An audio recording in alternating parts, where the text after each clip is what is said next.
Yes Yuvraj, ഇനി കേന്ദ്രത്തിൽ മാത്രമേ പ്രതീക്ഷ അർപ്പിക്കാനാവുകയുള്ളൂ. ഇപ്പോൾ അറിയാലോ, കേരളത്തിലെ സഹകരണ വകുപ്പ് ആരുടെ നിയന്ത്രണത്തിലാണെന്നൊക്കെ നമുക്ക് നന്നായിട്ട് അറിയാം. നേരത്തെ വസന്ത് ചൂണ്ടിക്കാണിച്ചതുപോലെ ഈ സഹകരണ ബാങ്കുകളിൽ ഇവരുടെയൊക്കെ കള്ളപ്പണം, അഴിമതിപ്പണം അത് നിക്ഷേപിക്കാനുള്ള ഒരു കേന്ദ്രമാക്കി മാറ്റിവെച്ചിരിക്കുകയാണ്. അതൊക്കെ യാഥാർത്ഥ്യമാണ്, നഗ്ന യാഥാർത്ഥ്യങ്ങളാണ്.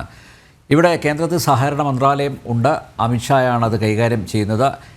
കേരളത്തിലെ സഹകരണ ബാങ്കുകളെ, എസ്പെഷ്യലി കേരളത്തിലെ, ഞാൻ എടുത്തു പറയുകയാണ്, കേരളത്തിലെ സഹകരണ ബാങ്കുകളെ നിയന്ത്രിക്കുന്ന അല്ലെങ്കിൽ ഈ സഹകരണ ബാങ്കുകളുടെ പ്രവർത്തനം അടിമുടി പരിശോധിക്കുന്ന ഒരു സംവിധാനം, വളരെ ശക്തമായിട്ടുള്ള ഒരു ഇടപെടൽ കേന്ദ്രത്തിൽ നിന്ന് ഉണ്ടാവേണ്ട സമയം അതിക്രമിച്ചില്ല യുവരാജ്?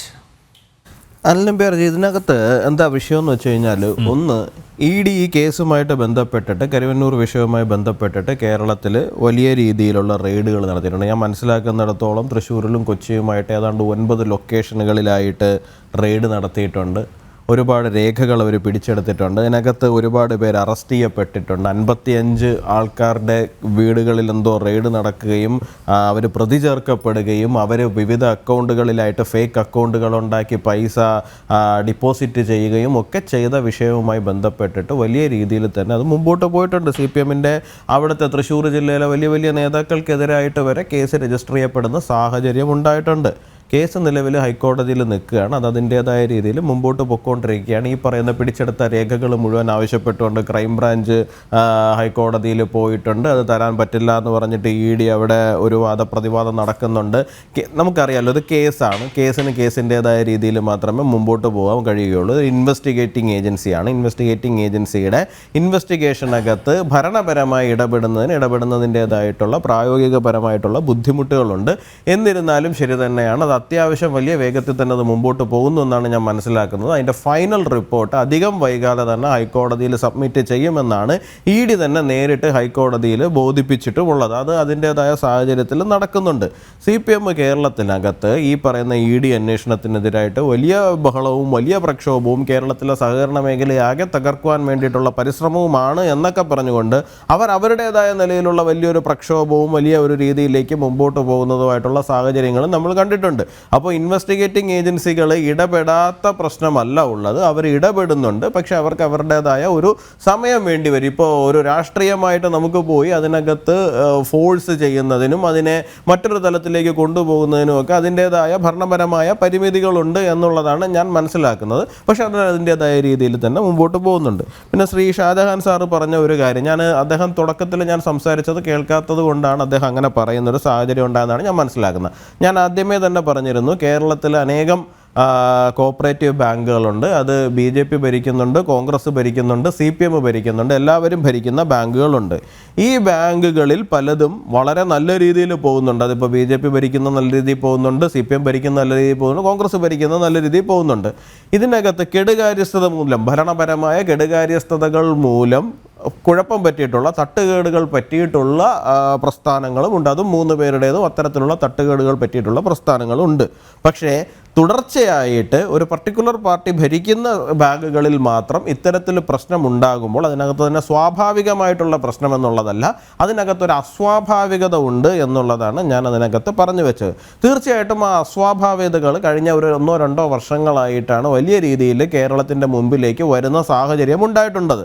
ആ കഴിഞ്ഞ 1-2 വർഷങ്ങളിൽ സംഭവിച്ചിരിക്കുന്ന അസ്വാഭാവികത എന്താണ് എന്ന് ചോദിച്ചു കഴിഞ്ഞാൽ, കുറച്ച് നേരത്തെ ശ്രീ വസന്ത് പറഞ്ഞതുപോലെ, അനിൽ നമ്പ്യാർ അതിനോട് കൂട്ടിച്ചേർത്ത് പറഞ്ഞതുപോലെ തന്നെ, കേരളത്തിൻ്റെ ധനസ്ഥിതി വല്ലാത്ത രീതിയിൽ മോശമാകുന്ന സമയത്ത് ഒരു ഇൻസ്റ്റിറ്റ്യൂഷണലൈസ്ഡ് ലൂട്ട് എന്നൊക്കെ പറയാൻ പറ്റുന്നത് പോലെ തന്നെ സംസ്ഥാന സർക്കാർ അവർ തന്നെ ചെന്ന് ഈ പറയുന്ന ബാങ്കുകളിൽ നിന്ന് വലിയ തോതിൽ പണം വിഡ്രോ ചെയ്യുകയും CPM ഭരിക്കുന്ന ബാങ്കുകളിൽ നിന്ന് വിഡ്രോ ചെയ്ത് കൊണ്ടുപോവുകയും, ശ്രീ വസന്ത് തന്നെ പറഞ്ഞതുപോലെ തന്നെ 10 പേര് അടുപ്പിച്ച് ചെന്ന് ഒരു ബാങ്കിൽ നിന്ന് പൈസ വിഡ്രോ ചെയ്യുന്നൊരു സാഹചര്യം ഉണ്ടായി കഴിഞ്ഞാൽ ആ ബാങ്കിന് അത് താങ്ങാൻ പറ്റാത്ത തലത്തിലുള്ള പ്രശ്നങ്ങൾ സംസ്ഥാന സർക്കാർ തന്നെ അവിടെ എന്താണ് ഇല്ലീഗലായിട്ട് ഉണ്ടാക്കി വെക്കുകയും ചെയ്യുന്ന ഒരു സാഹചര്യം കഴിഞ്ഞ 1-2 വർഷത്തിലെ ഡെവലപ്മെൻ്റ് ആയിട്ടാണ് വന്നിരിക്കുന്നത്.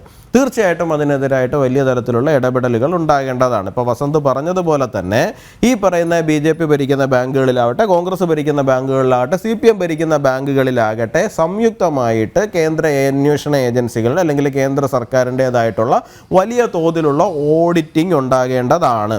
ശരി, അങ്ങനെ ഓഡിറ്റിങ്ങിന് വരുന്ന സമയത്ത് നമ്മുടെ സഹകരണാത്മക പ്രതിപക്ഷ നേതാവ് എന്ന് വിളിക്കപ്പെടുന്ന ശ്രീ VD സതീശൻ ഉൾപ്പെടെയുള്ള ആൾക്കാർ വലിയ തോതിലുള്ള സഹകരണം അത്തരത്തിലുള്ള ഓഡിറ്റിങ്ങുകൾക്കും കൊടുക്കും എന്ന് തന്നെയാണ് ഞങ്ങൾ പ്രതീക്ഷിക്കുന്നത്. ഇപ്പോൾ വസന്ത് പറഞ്ഞതിൻ്റെ അടിസ്ഥാനത്തിൽ മാത്രമാണ് കേട്ടോ. സാധാരണഗതിയിൽ ഇത്തരത്തിലുള്ള അന്വേഷണങ്ങളൊക്കെ വന്നൊരല്പം കഴിയുമ്പോഴേക്കും ഇവരെല്ലാവരും കൂടി മലക്കം മറിയുകയും കേരളത്തിൻ്റെ ഫെഡറൽ സംവിധാനത്തിൻ്റെ പുറത്തേക്കുള്ള കടന്നുകയറ്റമാണെന്ന് പറയുകയും കേരള നിയമസഭയിൽ ഓടിച്ചെന്ന് സംയുക്തമായിട്ട് പ്രമേയം പാസ്സാക്കുകയൊക്കെ ചെയ്യുന്നതാണ് നമ്മൾ പതിവായിട്ട് കണ്ടുവരാറുള്ളത്. എന്തായാലും ഈ കാര്യത്തിൽ അത്തരത്തിലുള്ള കാര്യങ്ങൾ ഉണ്ടാകില്ല എന്ന് പ്രതീക്ഷിക്കുകയാണ്. ഒന്ന്. രണ്ടാമത്തെ കാര്യം എന്ന് പറഞ്ഞു കഴിഞ്ഞാൽ പ്രധാനപ്പെട്ട കാര്യം എന്തുകൊണ്ടാണ് CPMൻ്റെ ബാങ്കുകളിൽ തുടർച്ചയായിട്ട് ഇത്തരത്തിലുള്ള പ്രശ്നങ്ങൾ ഉണ്ടാകുന്നത് എന്നുള്ള കാര്യം നമ്മൾ വളരെ കൃത്യമായിട്ട് അനലൈസ് ചെയ്യേണ്ടതായിട്ടുള്ളൊരു വിഷയമാണ്. അവിടെ ഓഡിറ്റിംഗ് നടത്താനുള്ള ഒരു സംവിധാനം ഉണ്ടാകുന്നില്ല എന്നാണ്. ഓഡിറ്റിംഗ് നടക്കുന്നുണ്ട്, പക്ഷേ ഓഡിറ്റിംഗ് നടത്താൻ വരുന്ന ഓഡിറ്റേഴ്സിനെ ഉൾപ്പെടെ ഭീഷണിപ്പെടുത്തുന്ന തലത്തിലുള്ള തീർത്തും ഗുണ്ടായിസമാണ് അവിടെ പല സ്ഥലങ്ങളിലും ഇത്തരത്തിൽ നടന്നു വരുന്നത്. തീർച്ചയായിട്ടും ലോ ആൻഡ് ഓർഡർ ഉൾപ്പെടെയുള്ള സംവിധാനങ്ങളിരിക്കുന്ന സംസ്ഥാന സർക്കാരിൻ്റെ കയ്യിലാണ്. അവരെ പേടിച്ച് മാത്രമാണ്. ഇപ്പോൾ കണ്ടില്ലേ, നമ്മളെ നവീൻ ബാബു ആത്മഹത്യ ചെയ്യുന്ന സാഹചര്യം വരെ ഉണ്ടായി. ഒരു ജില്ലയിലെ ADMന് പോലും അവരുടെ ഗുണ്ടായുസത്തിന് മുന്നിൽ, അവരുടെ ഭീഷണിക്ക് മുമ്പിൽ, അവരുടെ വ്യക്തിഹത്യയ്ക്ക് മുൻപിൽ പിടിച്ചു നിൽക്കാൻ കഴിയാത്ത ഒരു സാഹചര്യമാണുള്ളത്. എല്ലാവർക്കും ഇപ്പോൾ ശ്രീ KM ഷാജഹാനൊക്കെ ഫൈറ്റ് ചെയ്യുന്നത് പോലെ എല്ലാവർക്കും ഈ പറയുന്ന എല്ലാ ഉദ്യോഗസ്ഥർക്കും ഈ പറയുന്ന ഓഡിറ്റേഴ്സിനും ഇവർക്ക് എല്ലാവർക്കും ഇറങ്ങി നിന്ന് ഫൈറ്റ് ചെയ്യാനുള്ള മാനസികാവസ്ഥയൊന്നും ഉണ്ടായി എന്ന് വരില്ല. പലരും ദുർബല ഹൃദയരായിട്ടുള്ള ആൾക്കാരാണ്, പലരും കുട്ടി കുടുംബം എന്നൊക്കെ പറഞ്ഞ് പിൻവാങ്ങുന്ന ആൾക്കാരാണ്. അപ്പോൾ ഇത്തരത്തിലൊരു നിലവിലൊരു സംവിധാനം, ഒരു ഹൂളിഗാനിസം ഈ പറയുന്ന സംസ്ഥാനത്ത് നിലനിൽക്കുന്നുണ്ട്.